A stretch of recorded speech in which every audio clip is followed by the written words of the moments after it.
সুপ্রভাত। আমার আজকের পাঠ বাংলার রম্য গদ্য সাহিত্য থেকে, এবং এর জন্য আমি যাকে নির্বাচন করেছি তিনি যত না লেখক তার চাইতে অনেক বেশি পরিচিত বাংলার একটি বিখ্যাত সঙ্গীত দল, প্রায় প্রবাদ প্রতিম মোহিনীর ঘোড়াগুলির অন্যতম প্রতিষ্ঠাতা হিসেবে। তার নাম রঞ্জন ঘোষাল। রঞ্জন ঘোষাল পেশায় একজন বিদ্যুৎ প্রকৌশলী হলেও তিনি মূলত এক রেনেসাঁ ব্যক্তিত্ব। তার অন্যান্য অনেক পরিচয়ের মধ্যে রয়েছে তিনি একজন বিজ্ঞাপন নির্মাতা, টেলিভিশন উপস্থাপক, চলচ্চিত্রকার। তারপরে রয়েছেন তিনি একজন পর্যটক, নাট্যকার, নাট্য নির্দেশক, অভিনেতা। সেই সঙ্গে লেখক তো বটেই। তিনি কবিতা এবং গদ্য দুটোই সমানে রচনা করেন এবং বাংলা ইংরেজি দুই ভাষাতেই। তবে আমার বিবেচনায় তার সবচাইতে প্রধান পরিচয় এবং খ্যাতি এবং অর্জন হচ্ছে বাংলা রম্য গদ্য সাহিত্যে। তিনি এত চমৎকার, সাধু, বুদ্ধিদীপ্ত, প্রসাদ গুণ সম্পন্ন একটি গদ্যরীতির জনক এবং সেই রকম গদ্য রচনায় সিদ্ধহস্ত যে তাকে প্রায়শই আমি আমাদের শ্রদ্ধেয় সৈয়দ মুজতবা আলীর একজন আধুনিক সমকালীন সংস্করণ বলতে প্রলুব্ধ হই। তবে আমি আজকে তার একটি সেই জাতীয় নিবন্ধই পাঠ করে শোনাব। এটি তার অজানা উড়ন্ত বই এই গ্রন্থের অন্তর্ভুক্ত। নিবন্ধটির নাম সমাজতত্ত্বের অনুসার, বিসর্গ ও চন্দ্রবিন্দু। শিরোনামটি পড়ে সদ্য বাংলা শেখা আমাদের জার্মান বন্ধু বললেন, লেটসে লেকশন ইন ডার সোশিওলজি, লাস্ট লেসন্স ইন সোশিওলজি। কিন্তু এখনই শেষ পাঠ কেন? এই কি তাহলে বলছে সভ্যতার অন্তিম লগ্ন, দ্য এন্ড, ডাস এন্ডে রিভেস্তিমেন্তো? ঠিক এই কারণেই আমি ভাষাবিদদের এড়িয়ে চলি। কথায় কথায় অপভাষা, অপপ্রয়োগের অপচেষ্টা। আর এই বিদেশিদের শুধু দোষ দিই বা লাভ কি? বাংলা একটা প্যান ইন্ডিয়ান ইয়েলো দাল ভাষা হতে চলেছে, খেয়াল করেছেন? আমরা এখন ঘরে ঘরে ভাই ফোঁটা মানাই, এক্সাম লিখতে যাই, মাথায় চাম্পি করি, দাড়ি বানাই, ভোট করি, মিসড কল মারি। পাড়ার মাইকে ঘোষণা, শ্রদ্ধেয় দর্শক মণ্ডলী আপনারা শান্ত হয়ে যান, আমাদের সবার মনের মিত বাবুলদা, বাবুল সুপ্রিয় কিছু মস্ত গান নিয়ে আপনাদের সামনে আসছেন। আপনারা ফটাফট আসন গ্রহণ করুন। আর সাইডে যারা খাড়িয়ে আছেন তাদের আবার বলছি, বেশি শোর মচাবেন না। পিছের দিকে অনেক চেয়ার বেকার যাচ্ছে, আপনারা আরামসে বসে যান আর শোয়ের পুরো মজা নিন।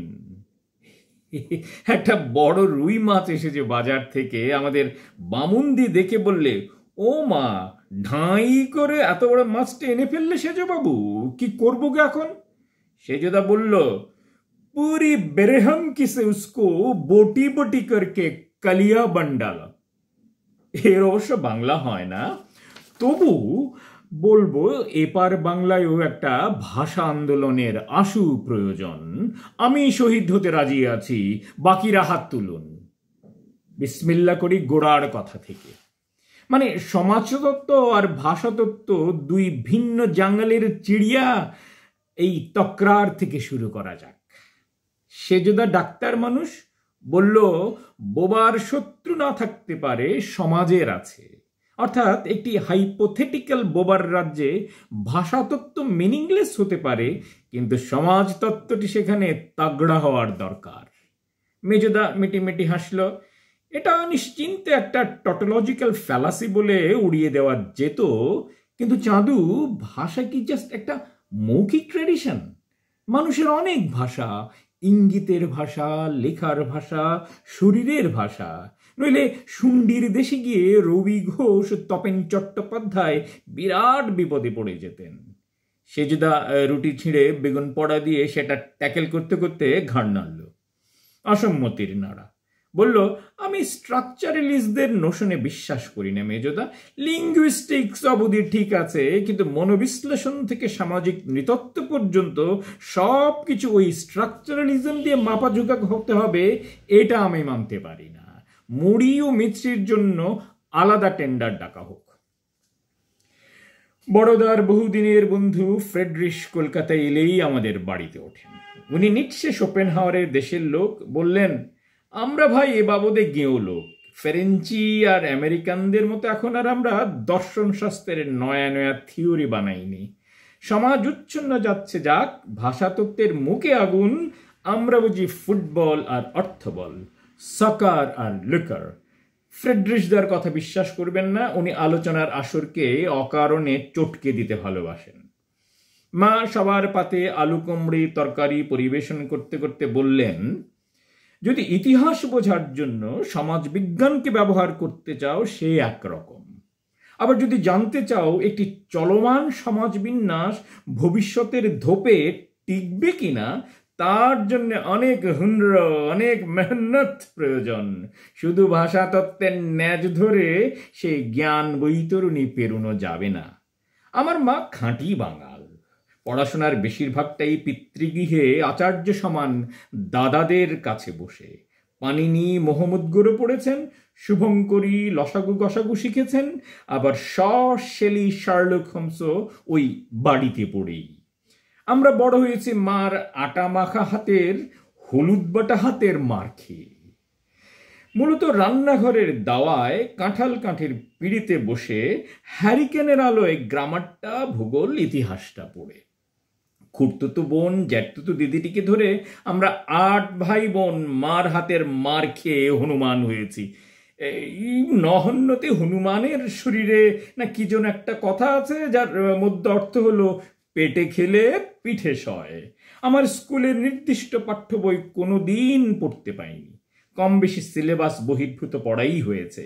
আমরা নাইজেরিয়ার দক্ষিণ পশ্চিমে কোন বিবিও জাতি বাস করে তাদের অসন বসনের ইতিহাস জানতাম, কিন্তু আলেকজান্ডারের 7 সেনাপতির নাম কোনোদিন মুখস্থ হলো না। বরিশালের শিকারপুর গ্রামে আমার মামারা ন্যাশনাল জিওগ্রাফিক নিতেন। মা সেই বাড়িতে মানুষ। সেই মা আমাদের নিয়ে 7 ঘাটের জল খেয়ে বড় করেছেন। বলতেন, ইতিহাস ভূগোল পড়তে গেলে সিলেবাসের পাঠ্য বই আবার লাগে কিসে? পূর্বস্থলীর স্কুলের বইয়ে ষোড়শলয়ের জীবনী যা লেখা আছে, গলসির স্কুলের বইয়ে হেয়া তো আর আলাদা হইয়া যাইব না। যা দাদার পুরাণ বইখানি লইয়া আয়। আমরা চোখের জলে ভেসে 7 পুরনো একখানা জীর্ণ মলিন বই নিয়ে ইতিহাস পড়তাম মায়ের কাছে। মাস্টার মশাইরা বোধহয় দয়া করে পাশ করিয়ে দিতেন। মা ছিলেন আমাদের চাঁদের পাহাড়, আমাদের বিভূতিভূষণ। আমরা সাঁতার কাটতাম কুমির সংকুল অ্যামাজনের মাঝগাঙে। নদীর তীর ভূমিতে ইয়োমোমামি ট্রাইবের লোকেদের সঙ্গে দেখা হয়ে যেত। তাদের ভোকাবুলারি নানান দেবদেবীর নামে আর তন্ত্রমন্ত্রে ভর্তি। তাদের শরীরেও 33 কোটি উল্কি। তাদের সঙ্গে সারা রাত্রির মার্শাল নৃত্য নেচে সকালে ঘুমোতে যেতাম। ফ্রেডরিশ মাকে শুধুচ্ছেন, মাসিমা, তাহলে অত শত একটা সমাজ পদ্ধতির আয়ু প্রেডিক্ট করা যাবে না বলছেন? মা বলছেন, আমারে অত শত জিগাইও না। আমি বুঝি সমাজ একটা কোয়ালিশন সিস্টেম। সেখানে জোর খাটে খালি রাজনীতি আর অর্থনীতির। ধর্মনীতি এই সিস্টেমটারে আউটসাইড সাপোর্ট দেয়। কমন মিনিমাম প্রোগ্রামগুলো ঠিক মতো যতক্ষণ চলে, ধর্মনীতি রাজনীতিরে বাধা দেয় না। কুলের অম্বল খাও একটু। সবাই হাতের কোষে করে কুলের অম্বল নিয়ে খেলাম। ধর্মনীতি আউটসাইড সাপোর্ট দেয় মাত্র।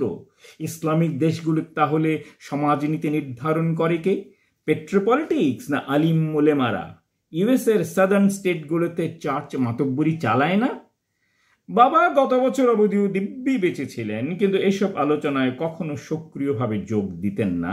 সেই বাবাও সস্নেহ হেসে বলছেন, কুকুর লেজেরে লড়ায় না লেজি কুত্তারে লড়ায় কওয়া শক্ত, তবে চন্দনের সঙ্গে আমি প্রায় একমত। যে ভাষায় ভোকাবুলারি যত কম তাদের সোসাইটি তত কম কমপ্লিকেটেড। এই কথা চট করে বলা যায় না। যাগক কথ্য বা লিখিত ভোকাবুলারি কম, হয়তো দেখলে তারা জেস্টারাল ল্যাঙ্গুয়েজে কমিউনিকেট করে অনেক বেশি। বোবার রাজ্যে ধরে নেওয়া যাক তারা সবাই মিউট ও অক্ষর জ্ঞানহীন, জটিল সমাজ ব্যবস্থা হওয়া সম্ভব। ভাষা জ্ঞান ও সমাজ ব্যবস্থা ইন্টার রিলেটেড, কিন্তু one is not indicative of the other. Friedrich বলছেন, উদাহরণ প্লিজ, উদাহরণ চাই মেশমশাই। সাইকোলিঙ্গুইস্টিক্স নিয়ে প্রচুর কাজ হচ্ছে আমাদের মিউনিকের ম্যাক্স প্ল্যাঙ্ক ইনস্টিটিউটে। ওরা তো বলে যে কোনো আদিম জাতির সমাজে ন্যায় অন্যায়ের বোধটা সরলীকৃত, তাদের ভাষার মতোই সোজা সাপটা। নেহাত সে তো অহংকারের মতো শোনাবে, বিশেষত যেহেতু জার্মান রিসার্চ এ কথা বলে, তাই ম্যাক্স প্ল্যাঙ্ক এখন এ নিয়ে চুপচাপ আছে। বাবা অসম্মত স্থিরতার সঙ্গে এর বিপ্রতীপ উদাহরণ খোঁজার জন্য মাথা চুলকোতে লেগেছেন। মা এলেন সাহায্যার্থে, বললেন, না, শুরু করতে হইবে গোড়ার কথা দিয়া। সমাজতত্ত্বের প্রথম পাঠটুকু পড়া না থাকলে এওয়াও বুঝবা না, ওয়াও বুঝবা না। আম পাকলে টুকটিকা লাল হয়, ফুল ফুইটটা রূপকথনে চতুর্দিকে ব্যাকুল কইরা তোলে। কেন? পরাগ সংযোগ আর বংশরক্ষার জন্যে। যে কোনো সমাজ টিক্কা থাকে তার রূপভাষার টরে টক্কায় আর অকথিত মাধুরীতে, তার অরূপ বাংময়তার মধ্য দিয়া। এইখানে ভাষাতত্ত্ব আর রূপতত্ত্ব দেখো মিল্লা গেল একখানে, তোমাদের লিঙ্গুইস্টিক্স আর এস্থেটিক্স। মা জীবতত্ত্ব আর রূপতত্ত্ব থেকে শুরু করে যতক্ষণে জীবন জিজ্ঞাসার কথা এসে হাজির হয়েছেন, ততক্ষণে আমাদের তাল ক্ষীরের বাটি শেষ। যখন জীবন জিজ্ঞাসায় পৌঁছাইলা, তখনই কমপ্লিকেশন শুরু। আমি কে? কোথা হতে আইলাম? কেন আইলাম? এবং last but not the list, কই জামু? প্রশ্নগুলো শুনতে সাদামাটা, সহজ সিনটেক্স, কিন্তু সিম্যান্টিক্স অনেক গভীরে। তা একবার পেনসিলভেনিয়ার একটা আমিষ গ্রামে যাচ্ছিলুম একটা এক ঘোড়ায় টানা ছোট্ট টমটমে চড়ে। খুব দুর্লভ এই অভিজ্ঞতা। আমিষরা নিজেদের গণ্ডির বাইরে নেহাত বিশেষ প্রয়োজন না পড়লে কারোর সঙ্গে আলাপ খাতিরে রাখে না। কনজারভেটিভ প্রোটেস্ট্যান্ট এরা। 400 বছর ধরে ওরা ওদের সমাজ সংস্কৃতি বাঁচিয়ে রেখেছে।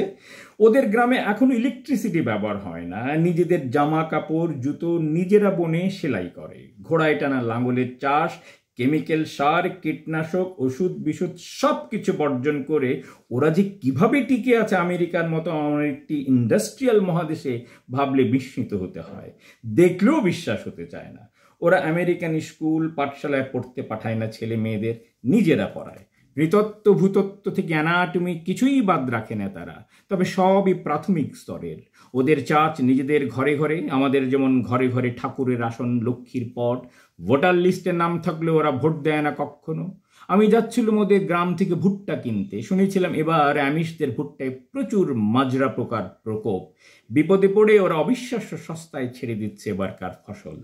বেলাবেলি পৌঁছতে হবে, ওদের সাইলোয় বিদ্যুতের আলো নেই, পারতপক্ষে ফ্রিওয়ে ব্যবহার করে না ওরা। কালো ঘোড়ায় টানা ওদের বাগিগুলো ঘন্টায় 8-10 মাইলের বেশি বেগে দৌড়তে পারে না। ভেতরকার একটা রাস্তা ধরেই চলেছি, বাগির পেছনে কশন, স্লো মুভিং ভেহিকেল, এই বোর্ডও লাগাতে দেবে না এরা। বিজাতীয় জিনিসে এদের খুব আপত্তি। আমার আমিষ পথপ্রদর্শক একটা জার্মানিক কোনো ভাষায় কথা বলছিলেন, তাতে ইংরেজির প্রয়োগ খুব অল্পই। জার্মানের ভাগটাই বেশি, ডাচ খুবই কম। তবে এদের ভাষাটিকে পেনসিলভেনিয়ার ডাচ কেন বলা হয় খোদায় মালুম। উনি জানতে চাইছিলেন পোকায় খাওয়া এই ভুট্টা আমি কিনতে চাইছি কেন। আমায় দেখলে যা মনে হয়, অর্থাৎ মনোবিকলনের রোগী আমি প্রকৃতপস্তবে কি তাই? আমি ভুট্টা থেকে পেট্রোল তৈরি করার গূঢ় অভিসন্ধির কথা আর 5 কান করতে চাইছিলাম না বলে একরকম হুহা করেই কাটিয়ে দিলুম। ওদের গ্রামে পৌঁছবার পরেও অনেকক্ষণ দিনের আলো ছিল। বেচা কেনার কাজ মেটার পর আমি খানিকক্ষণ সেঁটে রইলাম। আমার ট্রাকওয়ালাকে বলা ছিল এসে পড়লো বলে, ততক্ষণ এই গোষ্ঠীর হাল হকিকত একটু বুঝে নেবার ধান্দাই ছিল আর কি। একটা অস্পষ্ট গুঞ্জন শুনছিলাম। 2টি আমিষ কিশোরী আবদার জানাচ্ছিল জামা কাপড়ে বোতাম আর পকেট লাগানোর উপরে যে নিষেধাজ্ঞা এখন বহাল, সেটা এবার একটু রিল্যাক্স করা যায় কিনা এই নিয়ে। একজন গাঁও বুড়ো দেখলাম নিজের ঘরের দাওয়ায় মজলিস বসিয়েছেন। লম্বা হ্যাট, অলস্টারের মতো কোট আর আবক্ষ দাড়ি। আংরেজি দাওয়া দারু আমিষ আঙিনায় ঢুকবে কিনা তা নিয়ে প্রচুর দ্বিধা ও বিতর্ক এখনো চলছে। তাদের কথ্য ভাষায় এখনো ১৬শ শতাব্দীর গন্ধ, তার সঙ্গে ভাঙা ওট সিদ্ধ হচ্ছে। কোনো একটা কুটিরে সেই গন্ধ, সেচ বাতিতে ব্যবহৃত রেডির তেলের গন্ধ, একজন প্রার্থনারত মার ভাবাশ্রু মোচনের গন্ধ, সব সেখানে মিলে যাচ্ছে একটার সঙ্গে অন্যটা। আমি ওদের কেউ না, ভুট্টু কিনতে এসেছি, ভুট্টা কিনে এখান থেকে বিদেয়ী হই। ইন্ডাস্ট্রিয়াল দুনিয়া এদের সঙ্গে খোলাবাজারি করতে গিয়ে এদের চৌকাঠে পাটকে মুখ থুবড়ে পড়ে আছে। অচঞ্চল ল্যামিশ মহিলারা কুরুশ বুনছেন, বড় বড় জাঁতায় জব চূর্ণ করছেন, শিশুরা যথাযথ উজ্জ্বল ও কৌতূহলী, পুরুষরা ভদ্র বিনয়ী, বৃদ্ধের প্রশান্ত ছবি।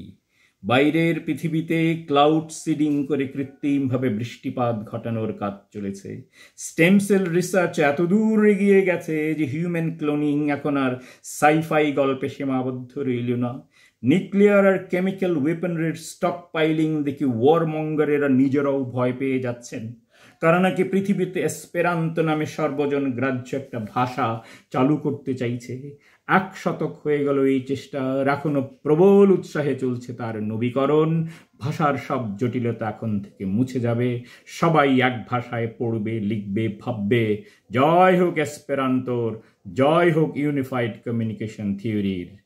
কিন্তু নানা ভাষা, নানা মত, নানা পরিধানের এই যে বিচিত্র জগৎ আর তার বিচিত্রতা, জানি আমাদের সভ্যতার গর্বের অন্ত নেই। তার কি হবে? কত উপভাষা, কথ্য ভাষা, মাইক্রোকালচার, অনুসমাজ, হাদিস, সংহিতা, সব এসপেরান্তোর গর্ভে জলাঞ্জলি যাবে। এসপেরান্ত না নিও কালচারাল এক্সপ্যানশনিজম, খোলাবাজারি নীতিশাস্ত্র, চিন্তা পদ্ধতির গ্লোবালাইজেশন। আমি পদ্য লিখি, সন্দর্ভ লিখে পেট চালাই, আমার ভরসা অক্ষরবৃত্ত, আমার হাতে ঝর্ণা কলম। সেই কলম ছুঁড়ে মারলে রুই কাতলা কেন, একটা পুঁটি মাছও মরে না। সেই আমি খেপে গিয়ে কিসব আজেবাজে লিখছি। এলাটিং বেলাটিং শৈল, কিসের খবর আইল, রাজা একটি বালিকা চাইল। তো চাইলো, চাইলেই দিয়ে দিতে হবে নাকি ঘরের মেয়েকে বাইরে বার করে? আমাদের ভাষা, আমাদের অনুস্বার, বিসর্গ, চন্দ্রবিন্দু আমরা কাউকে দেব না।